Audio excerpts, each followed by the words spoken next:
মুসলিম বলে ভোট দেয় না বিজেপিকে, সেটি আমরা দেখিয়ে দেবো। আমার নাম শোভেত আলী শেখ। মাননীয় হুমায়ুন কবির সাহেব, ওনার বক্তব্য হচ্ছে মুসলিমদের আবেগ নিয়ে খেলার যে পরিকল্পনা সেটা বন্ধ হবে, এবং ওনার যে ছেলে রবিন, ওনাকে এখানে প্রার্থী হিসাবে ঘোষণা করেছেন। আবার উনিই বলেছেন যে বাচ্চা, যদি বাচ্চাই হয় তাহলে ওনাকে কি করে বিধানসভায় পাঠাবে। এটা তো সমস্ত রকম মানে ওনার যে চক্রান্ত, টোটালি মানে ওর ফ্যামিলির একটা ইনকাম সোর্স, পারিবারিক তান্ত্রিক একটা ব্যাপার, সেটা আমরা চাই না। আমাদের মুসলিম সমাজ, হিন্দু এবং সনাতনী ভাইদের সবাইকে নিয়ে আমরা এখানে শান্তিভাবে বসবাস করতে চাই। মুসলিম বলে ভোট দেয় না বিজেপিকে, সেটি আমরা দেখিয়ে দেবো। আমার নাম শোভেত আলী শেখ। আমাদের কাশীপুর গ্রাম পঞ্চায়েতের জনগণের কাছে একটা বার্তা দিচ্ছি, মুসলিম সমাজকে যারা কালিমালিপ্ত করার চেষ্টা করছে তাদেরকে আমরা ধিক্কার জানাই। আমাদের ৭০ রেজিনগর বিধানসভা, আমাদের হিন্দু মুসলিম উভয় ধর্মের বসবাস।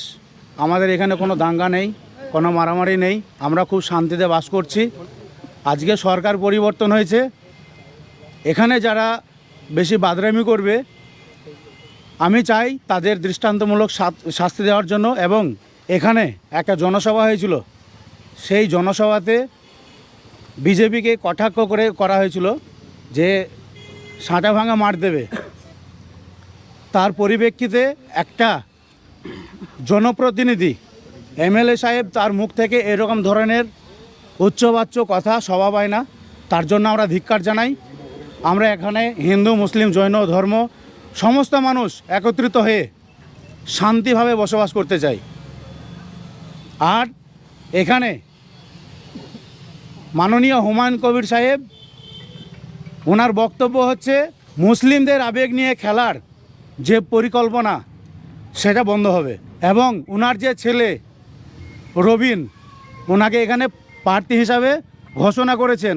আবার উনিই বলেছেন যে বাচ্চা, যদি বাচ্চাই হয় তাহলে ওনাকে কি করে বিধানসভায় পাঠাবে। এটা তো সমস্ত রকম মানে ওনার যে চক্রান্ত, টোটালি মানে ওর ফ্যামিলির একটা ইনকাম সোর্স, পারিবারিক তান্ত্রিক একটা ব্যাপার, সেটা আমরা চাই না। আমাদের মুসলিম সমাজ, হিন্দু এবং সনাতনী ভাইদের সবাইকে নিয়ে আমরা এখানে শান্তিভাবে বসবাস করতে চাই। এই জন্য আমরা দাদাকে আমাদের মধ্যে আজকে ডেকেছি। বিজেপি একটা হিন্দুত্ববাদী পার্টি বলে অভিহিত করে, কিন্তু মুসলিম হয়ে বিজেপি সমর্থন করছে। দেখুন, আমরা এখানে কখনোই আমরা চাইনি যে কে হিন্দু, কে মুসলিম, কে জৈন, কে খ্রিস্টান। আমরা একটাই চাই, সেটা হচ্ছে আমরা শান্তি চাই। এই বাংলায় তথা মুর্শিদাবাদে আমরা শান্তি চাই। আমরা সেই শান্তির বার্তাটাই সমস্ত ধর্মের মানুষকে আমরা দিতে চাইছি। আমার ভালো নাম হচ্ছে মোহাম্মদ মেহেবুল হোসেন, আমার ডাক নাম হচ্ছে লালন।